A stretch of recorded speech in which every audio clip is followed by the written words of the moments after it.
Trump supporters could become criminals. The state of California just passed draconian measures. The United States of America was born when freedom-loving patriots chose that an overbearing government over the ocean had no privilege to control them. In light of a progression of severe laws, these patriots waged war and battled back against their royal overlords. The patriots were triumphant despite seemingly insurmountable opposition. Before long, another legislature, a protected republic, was up and running in the United States of America. None of this occurred coincidentally. In spite of the fact that the situation was anything but favorable for the patriots, there is a reason that they even stood a possibility despite the best battling power on the planet. That reason is basic: they had guns. To be sure, however, British nobles endeavored to restrict the quantity of furnished non-troopers inside their domain. The American Pilgrims had a vigorous history of conveying guns. This instilled feeling of self-defense implied that the patriots could effectively battle against an expansive military compel. Subsequently, it is no big surprise that the Founding Fathers needed to safeguard this guideline for future Americans. When they composed the Second Amendment to the Constitution, they did only that. Present-day liberals, be that as it may, overlook this authentic reality. Rather, whole state governments criminalize gun ownership. See what California simply did to its weapon proprietors. Via the Federalist Papers. The state of California just passed more draconian gun control measures along with the citizens ignorantly voting on fear-mongering ballot initiatives. Beginning July 1, any gun owner who owns magazines that can hold over 10 rounds should give them up. They either have to destroy them, give them to the police, give them to gun shops, or sell them out of state. So far, no one seems to comply, and the sheriffs are saying they are not planning on looking for gun owners and checking their magazines. These new controls come as an inseparable unit with other new laws, which make it fundamentally more troublesome for Californians to purchase guns and ammo. Laws like these have no place in the United States of America. For a nation that was established by individuals who could guard themselves, these laws are a huge takeoff from history. Liberals neglect to appreciate the significance of a furnished masses in a sacred republic. Without methods for subjects to guard themselves, there is nothing to prevent a degenerate government from annihilating the republic. This, the truth, is the reason each tyrant in history begins by incapacitating the general population. The old mantra expresses that an equipped people is a free masses, and history demonstrates that that is a standout amongst the most exact articulations to ever exist. On a less disastrous level, these laws are likewise absurdly shallow. Californians must not understand the long-haul repercussions of having well-behaved nationals surrender their firearms while all the while having no chance at all to know whether hoodlums are doing likewise. Lawbreakers clearly won't take after this law. They are hoodlums, all things considered. This means fewer individuals will have the capacity to safeguard themselves against ordinary dangers, and more individuals will kick the bucket. Basically, liberal firearm approaches imperil great individuals by making them powerless against both neighborhood lawbreakers and loathsome government strengths. What do you think about this? Do not hesitate and write your thoughts in the comment section below. Thank you for reading. HT Patriot Journal, The Federalist Papers.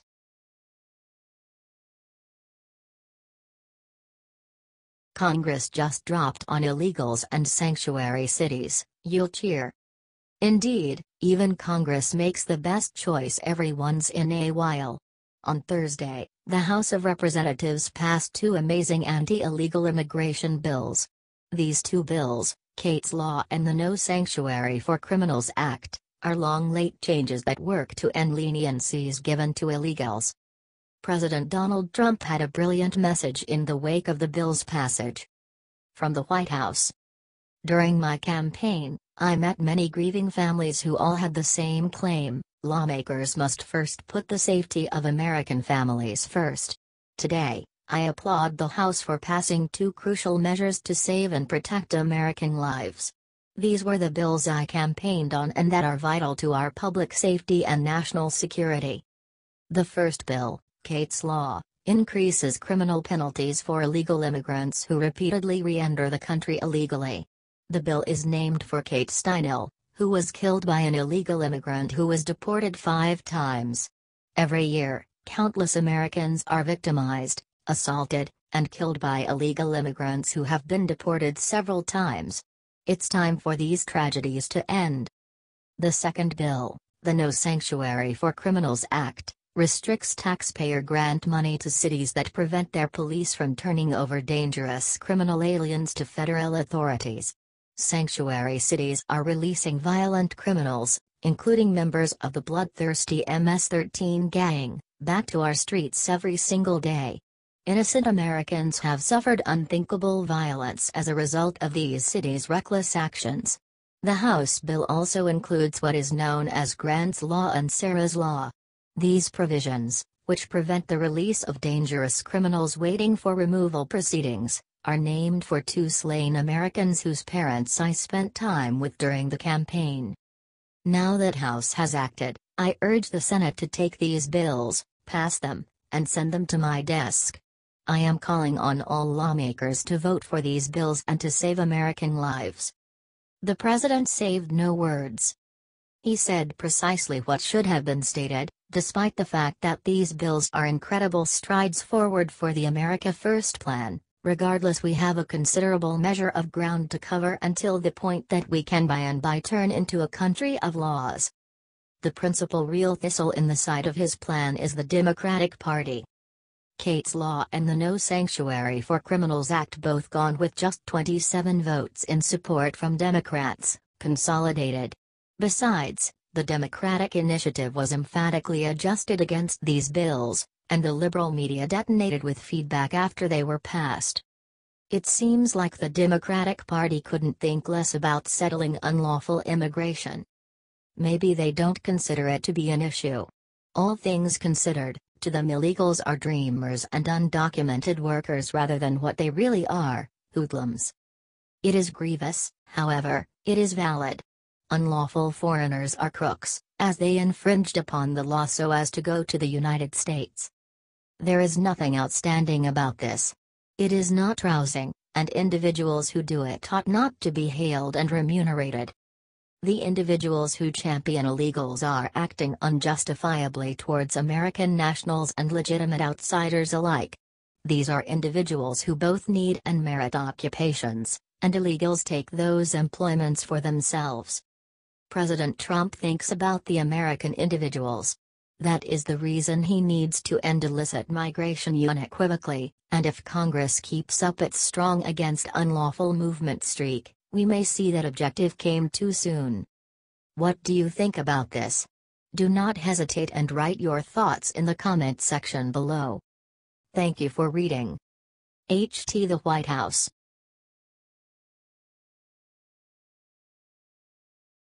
Shocking. Elizabeth Warren just abandoned veterans, President Trump is angry. For liberal Democrat government officials like Massachusetts Senator Elizabeth Warren, the issue of unlawful migration is by all accounts more about obliging non-natives and purchasing their support, as opposed to guaranteeing that American movement laws are upheld and complied. The liberals realize that they will probably get votes from unlawful migrants who remain to pick up fiscally than they are to get votes from America's veterans who have been overlooked, reprimanded and abused. The Obama organization was particularly intense on veterans, as they slice veterans' advantages keeping in mind the end goal to give more guide to the unlawful migrants. Congressperson Warren's disposition towards veterans and her relationship with illegals has fashioned the rage of 2 military legends, Dennis Moskela and John McDonnell, who censured her for disregarding the predicament of veterans. From Conservative Tribune. It seems to be the fact that she is more interested in creating political theater than she is in helping Americans, said McDonnell, who serves as the spokesman for the group Veterans Assisting Veterans, which is based out of Warren's home state. He was referring to the way in which the senator had all the time in the world to deliver tired speeches or participate in inane marches, yet was either unable or unwilling to lift a finger on behalf of American veterans. "There's hundreds of veterans dying every day," chimed in Moskela, the group's president. "Why do not we address those problems first, and then we'll worry about other people coming into our country?" Watch the video of the Dennis Moskela and John McDonald's remarks. A week ago the two men had upbraided Warren and other Democrat legislators in an open letter for their absence of concern. Veterans Assisting Veterans is outraged at the selfish, blatant ignorance of the politicians that have chosen illegal immigrants over U.S. veterans, they wrote.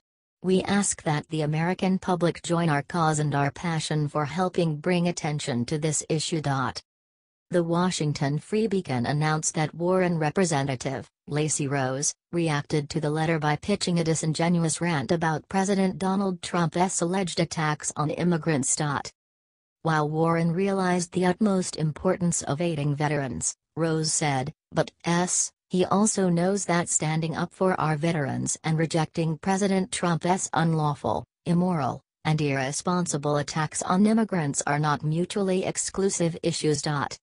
In the event that Warren and alternate Democrats trust that helping veterans is absolutely critical, then why is it generally the keep-going thing on their schedule behind bolster minority rights, illicit outsider rights, and ladies' walks, at the same time impacting Trump?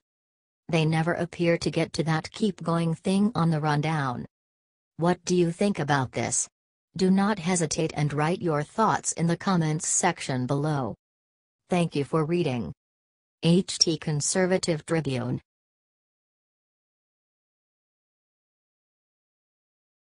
Unbelievable. George Soros-funded aspiring to stop President Trump. No matter what you want to believe, where they heading next. Exactly when you thought the Hillary, Obama, and George Soros, HOGS, funding corporation could go no more remote left than it as of now has, up pops yet one more of the 190-plus subsidized groups that spot the scene of unusual Antifa legislative issues like brutality, uproars, and beating old women and puppies. George Soros is having a real good run for the current year as Donald Trump keeps on being an awesome strawman for finding support for his many front groups for radical fanatic hostile to government, against American activism. In the event that Soros doesn't break this past record group pledges amid this pinnacle year, he will never do as such again, assessing course that Trump doesn't keep running in 2020. A fresh out-of-the-box new group is promising much additionally energizing news for leftists.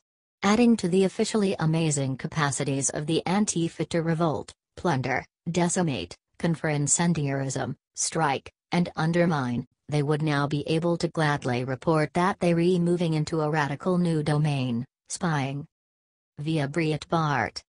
The UK far-left group Hope Not Hate, HNH, claims that they are expanding into the United States and have promised to bring undercover operatives to the country. Hope Not Hate released the information on Twitter Tuesday afternoon, urging followers to follow their new U.S. branch and donate to the project located at a new website address. The U.S. branch of the group tweeted out a picture from the Charlottesville Torch March with the caption, "You bring your tiki torches. We'll bring our undercover operatives." Hope Not Hate is a registered charity in the United Kingdom and is synonymous with far-left causes and has traditionally targeted far-right figures and groups like British National Party. Muslim reformer Dr. Zuhdi Jasser has called the group Orwellian, saying, "They're basically doing the same thing as Osama bin Laden and Abu Bakr Baghdadi, the leader of ISIS and the Saudi government." The U.S. Hope Not Hate website is sparse, other than asking for donations. The registered address for the group is in the United Kingdom, meaning that it is probably not registered in the United States. As a charity, the site does not go into detail on whether or not its undercover operatives will be from the United States or flown in from the UK. Hope Not Hate also ties to the Southern Poverty Law Center, SPLC, and both groups regularly cite each other as research and material. The SPLC was slammed by many after claiming that the UK Muslim reformer Majid Nawaz was an anti-Muslim extremist.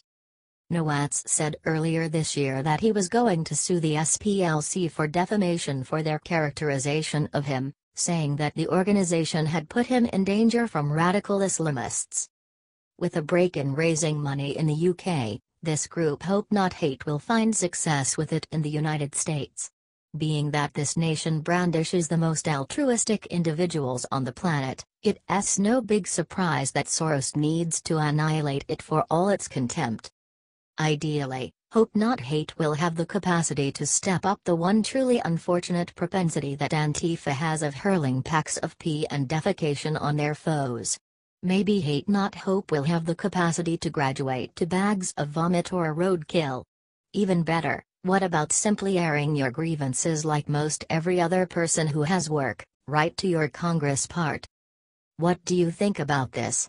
Do not hesitate and write your thoughts in the comment section below. Thank you for reading. H.T. Breitbart.